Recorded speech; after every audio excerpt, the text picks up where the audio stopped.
দর্শক, সময়ের কণ্ঠস্বরে আপনাদের স্বাগতম। আমি শামীম হাসান সীমান্ত। আমি এই মুহূর্তে আছি সাভার জাতীয় স্মৃতিসৌধে। দর্শক, আমি যদি একটু জানিয়ে রাখি, আজ 16ই ডিসেম্বর মহান বিজয় দিবস। আর এই মহান বিজয় দিবসকে ঘিরে সাভার জাতীয় স্মৃতিসৌধে লাখো মানুষের ঢল নেমেছে। আমি যদি একটু দেখানোর চেষ্টা করি, ঠিক সাভার জাতীয় স্মৃতিসৌধে ভোরের প্রথম প্রহরে মাননীয় যে প্রধান উপদেষ্টা এবং মহামান্য রাষ্ট্রপতি, তারা কিন্তু ফুল দিয়ে শ্রদ্ধা নিবেদন করেন শহীদদের প্রতি।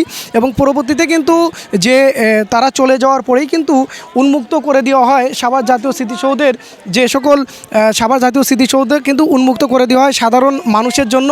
ঠিক পরবর্তীতে আমরা দেখেছি বিভিন্ন রাজনৈতিক সংগঠনের নেতৃবৃন্দ এবং বিভিন্ন রাজনৈতিক দলের নেতাকর্মীরা তারা কিন্তু একে একে সাভার জাতীয় স্মৃতিসৌধে শহীদদের প্রতি শ্রদ্ধা নিবেদনের জন্য এখানে ছুটে আসেন। দর্শক, আমি আরেকটা বিষয় যদি একটু আপনাদেরকে জানিয়ে রাখি, সাভার জাতীয় স্মৃতিসৌধে এরই মধ্যে কিন্তু আমরা দেখেছি যে বিভিন্ন প্রতিষ্ঠানের থেকে কর্মকর্তা কর্মচারী তারাও কিন্তু শ্রদ্ধা নিবেদনের জন্য এখানে ছুটে আসেন এবং তারা শ্রদ্ধা নিবেদন করেন। বিশেষ করে স্মৃতিসৌধের যে মূল ফটক থেকে শুরু করে যে বেদি পর্যন্ত এখানে কিন্তু লাখো মানুষের ঢল।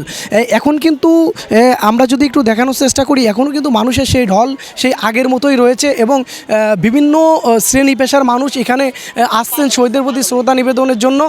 আমরা কথা বলেছি এখানে আসা যে সকল দর্শনার্থী রয়েছে তাদের সাথে, তারা আমাদেরকে জানিয়েছেন যে 16ই ডিসেম্বর যেহেতু মহান বিজয় দিবস, আর এই মহান বিজয় দিবসকে ঘিরে মূলত তাদের এখানে আগমন এবং শহীদদেরকে স্মরণ করার জন্য, শহীদদের স্মৃতি ধরে রাখার জন্য, যাদের আত্মত্যাগের বিনিময়ে বাংলাদেশ নামক একটি স্বাধীন দেশের জন্ম হয়েছে, তাদের প্রতি এই শ্রদ্ধা নিবেদনের জন্যই মূলত তাদের এখানে আগমন, এমনটি কিন্তু তারা আমাদেরকে জানাচ্ছিলেন।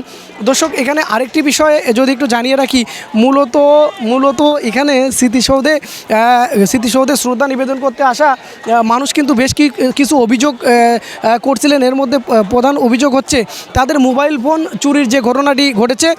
এখানে কিন্তু যে গণমাধ্যম কর্মীরা রয়েছে, যে মূল বেদিতে ফুল দিয়ে শ্রদ্ধা নিবেদন করার যে জায়গাটি রয়েছে, সেখানে কিন্তু গণমাধ্যম কর্মীদের বেশ কিছু মোবাইল ফোন চুরি হয়েছে। এছাড়াও শ্রদ্ধা নিবেদন করতে আসা মানুষ তাদেরও কিন্তু যে মোবাইল ফোন সেটি কিন্তু চুরি হয়েছে, এমনটি কিন্তু আমাদেরকে জানিয়েছেন। এবং দর্শক, সাভার জাতীয় স্মৃতিসৌধকে কিন্তু বেশ কয়েকদিন ধরে যে পরিষ্কার পরিচ্ছন্ন তার যে কাজ সেটি করে কিন্তু আজকে একেবারে পরিপাটি করে রাখা হয়েছিল। এই মুহূর্তে কিন্তু যে হকার, আসলে স্মৃতিসৌধে হকার ঢোকার উপর যে নিষেধ ছিল সেটি কিন্তু তারা কোনোভাবেই তোয়াক্কা না করে সাভার জাতীয় স্মৃতিসৌধের পুরা স্মৃতিসৌধ এলাকা ধরে কিন্তু এই মুহূর্তে হকারদের দখলে রয়েছে এবং তারা কিন্তু এখানে নানান রকম জিনিসপত্র বিক্রি করছে। যে এখানে যে ফুল গাছগুলো রোপণ করা হয়েছিল, সেই ফুল গাছগুলা কিন্তু সেই সকালে প্রথম প্রহরে যেরকম ছিল এখন কিন্তু আর সেরকম নাই। হকাররা কিন্তু পুরাটাই তাদের দখলে নিয়ে গেছে এবং তারা তাদের যে সকল ব্যবসা আছে, বিশেষ করে তাদের যে ব্যবহৃত ভ্যান সহ অন্যান্য আসবাবপত্র রয়েছে, সেগুলো নিয়েই কিন্তু তারা এই মুহূর্তে স্মৃতিসৌধে তারা কিন্তু অবস্থান করছে। দর্শক, আরেকটা বিষয় যদি আমি একটু জানিয়ে রাখি, যেহেতু 16ই ডিসেম্বর মহান বিজয় দিবস, আর এই মহান বিজয় দিবসকে ঘিরে কিন্তু প্রতি বছরই সাভার জাতীয় স্মৃতিসৌধে লাখো মানুষের ঢল নামে। আর তার উপর ভিত্তি করেই কিন্তু এখানে কিন্তু যে মানুষ বিভিন্ন জেলা থেকে তাদের এখানে কিন্তু আগমন ঘটে। সর্বোপরি বলা চলে, সাভার জাতীয় স্মৃতিসৌধে এই মুহূর্তে লাখো জনতার যে ঢল নেমেছে, তারা প্রত্যেকেই কিন্তু শহীদদের প্রতি একটা শ্রদ্ধা নিবেদন করার জন্য মূলত এখানে এসেছেন।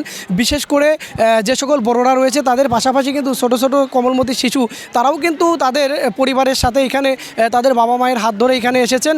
তো দর্শক, এই ছিল আমার কাছে সাভার জাতীয় স্মৃতিসৌধ থেকে সর্বশেষ তথ্য। পরবর্তীতে নতুন কোনো তথ্য আসলে আমরা সময়ের কণ্ঠস্বরের মাধ্যমে আপনাদেরকে জানিয়ে দিব।